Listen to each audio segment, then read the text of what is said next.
The struggle to find This video courses is that truly sponsored speak by your language, it's EduQuest. finally over. Welcome to இதில் EduQuest, ஆன்லைனில் நிறைய where learning is courses made just for படிக்கிறதுக்கான you.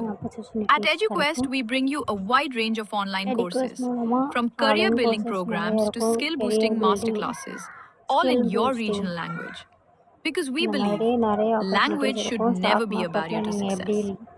Our courses are tailor made after amount earn understanding பண்ணலாம், what today's learners எப்படி really invest need. பண்ணலாம், So why wait? அதில் Start stock learning the மார்க்கெட்டில் உள்ள smarter, simpler way trick and only with EduQuest.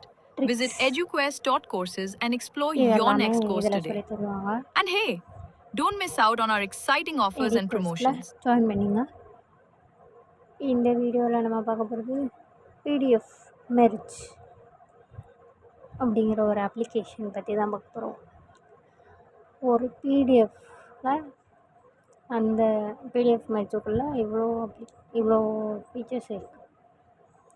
2 பிடிஎஃப்பை merge பண்ணலாம், பிடிஎஃப்பை 2ஆக split பண்ணலாம், compress பண்ணலாம், image to PDF, இமேஜை வந்து பிடிஎஃப்பாக மாற்றலாம், பிடிஎஃப்பை இமேஜாக மாற்றலாம், டெக்ஸ்ட்டு ஒன்று டைப் பண்ணி அதையும் பிடிஎஃப்பாக மாற்றலாம், HTML-ஐயும் பிடிஎஃப்பாக மாற்றலாம், அன்லாக் பிடிஎஃப் அப்படிங்கிற ஒரு ஃபீச்சர் இருக்குது, ஆர்கனைஸ் பிடிஎஃப் அப்படிங்கிறதும் இருக்குது.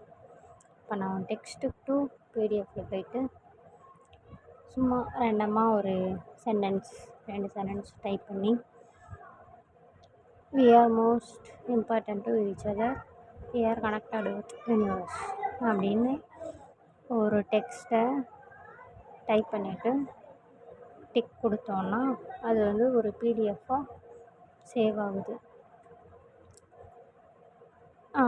லெட்டர் ஃபார்மேட் அப்படிங்கிற ஒரு இதில் போய் சேவ் ஆகுது. இந்த மாதிரி 2 டெக்ஸ்ட்டு சேவ் பண்ணிக்கிறோம். டெக்ஸ்ட்டு டு பிடிஎஃப்பில் ஒன்று சேவ் ஆகுது. இப்போது நான் டைப் பண்ண 2 சென்டென்ஸ் வந்து ஒரு பிடிஎஃப்பாக சேவ் ஆகிருக்கு. இதே மாதிரி இன்னொன்று 2 பிடிஎஃப்பாக நான் ரெடி பண்ணுறேன். டெக்ஸ்ட் டு பிடிஎஃப் ஒன்று, ஆதார் அப்படிங்கிற இன்னொன்று ட்ரை பண்ணேன். பட் அது ஆதார் வந்து பாஸ்வேர்டு கேட்கும் அப்படிங்கிறதுனால மேட்ச் பண்ண முடியல. ஸோ பாஸ்வேர்டு இல்லாமல் ரேண்டமாக நம்ம ஏதாவது ஒரு டாக்குமெண்ட்டை காப்பி பண்ணி வைக்கோம், அதை பிடிஎஃப்பாக மாற்றி 2ஐயும் மேட்ச் பண்ணுறோம் அப்படின்னா நம்மளால் மேட்ச் பண்ண முடியும். ஏதாவது நான் இப்போது டைப் பண்ண ஒரு பிடிஎஃப்பை 2 தான் காப்பி பண்ணி 2ஐயுமே ஒரு இதாக மேட்ச் பண்ணியிருக்கேன். 2லேயுமே நான் டைப் பண்ண இந்த சென்டென்ஸ் நெக்ஸ்ட்டு அடுத்தடுத்த பேஜில் இருக்குது. இப்படி தான் இந்த ஆப் யூஸ் பண்ணணும். தேங்க்யூ ஃபார் வாட்சிங் திஸ் வீடியோ.